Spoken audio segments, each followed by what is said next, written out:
In this DIY, I'm going to take some things that I got at the thrift store and I'm going to flip them into something beautiful and useful. So let's get started. Okay, for this first one, I have one of these little, I don't know if you call it a plaque or whatever, but I have some DIY vintage cream paint that I made, and you can use any cream paint or off-white or whatever color you choose to do. But it does need to be a lighter color to do what I'm going to do. You can just leave it painted, but I'm going to give this one good coat, and that's it. And this brush was not cutting it. It was leaving streaks. So I'm going to show you a brush that I prefer as my favorite. It's a plaid, and it's a wide brush. The bristles are really soft, and I absolutely love it. You can get them at Walmart, or I actually have one linked in my Amazon store in my General Crafting. I have several little stores in there, but, this one is in my General Crafts. So there's the brush right there, and I absolutely love this brush. So I gave it one coat of paint, and now I'm going to dry it with my heat gun. Now, if you have a heat gun that's real powerful, you have to be careful because it will bubble your paint. So you have to stay away from it and move it really fast. So now I have a printable, and this is done on a laser jet printer. You can do it on an inkjet, but it's harder.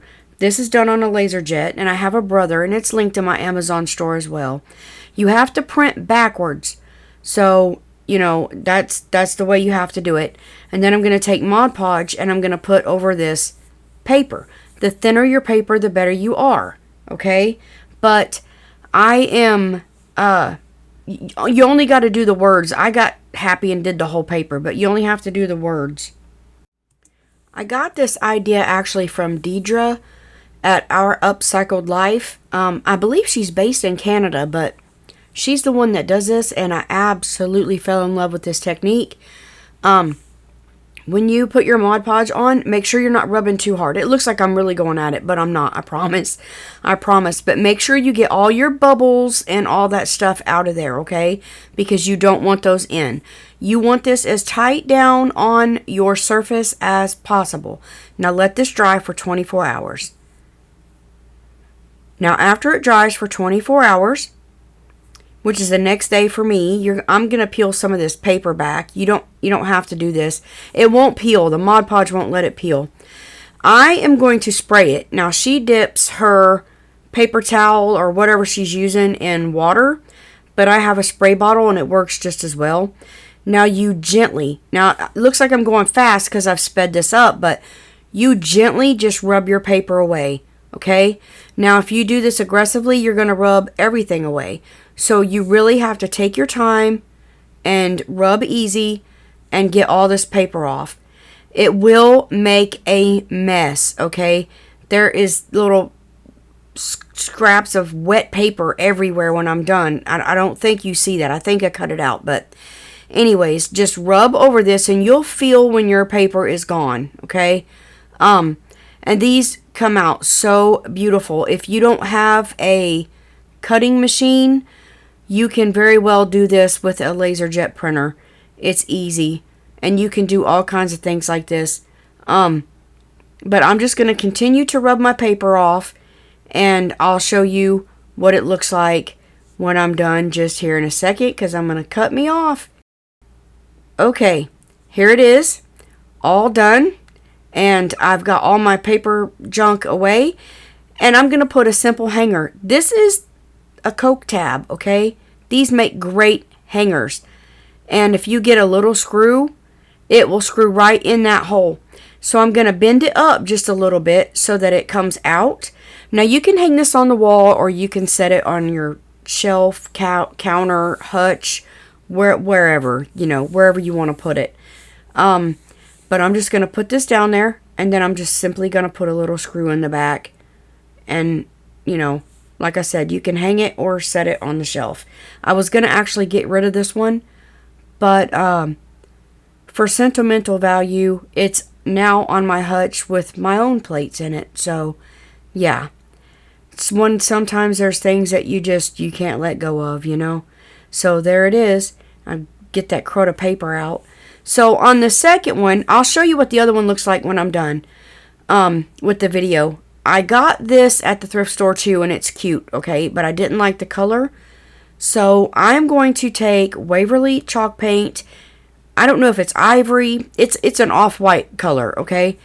And I am going to paint this whole thing. Now I do give it 2 coats, and you want to make sure you go in one direction. You can slap your paint on all you want, but go over it in one direction, okay? Because it will look better when you do that. So this did take 2 coats, and let it dry thoroughly. And then we come to this. Oh, it's pretty like it is, but y'all know that I can't leave nothing alone. So I'm going to scruff it up with a sanding block. Now you can use any sanding block you have. I don't know what grit this is. I'm just chipping paint. It's really, really rough texture, but it's just scraping paint off. And I did this, but you really don't have to. But I'll show you that look. If you take all the paint off there, it just turns silver, so you can see it a little bit. It looks distressed, but I have to go a little further. I'm gonna take a paper towel, and I'm gonna spray it with water. This is water in this bottle, y'all, and I'm gonna get it wet. I don't have wipes, is why I'm doing this. I'm gonna get a little bit of Waverly wax, antique wax, and I'm gonna lightly rub on this. I get wax everywhere, okay? You'll see it in a minute. And all I got to do is get another paper towel that's clean, and I'm going to clean it off to get all those brown marks out of it. And I'm also going to lighten that brown up just a little bit. Right there is where I'm cleaning it. And then I'll go around and lighten the brown just a little bit. And then when this is done, I'll do the same thing on the other side so that it matches. I loved this thing. I really did. There's that one. Look at all of my scuffs. It looks so worn, and I love it. It's so distressed. I love it, love it, love it. So all I had was these ferns. This one came from Walmart, and I think this was $3.98. I'm not sure. It could have been more. I don't even remember. But then I had these 2 little scruffy, scroungy things from the Dollar Tree. And they're pretty, but you need a lot to make it look full. So since I bent these big ones over from Walmart, I just bent these around to one way, and I bent the other one around another way, and I put them back to back, see? And it made it look fuller. I'll show you the full effect right here. Here is my hillbilly china with my paper plates in there. Ignore my background. I'm having trouble with that since I moved my room and stuff. And then there is the planter. It is so pretty.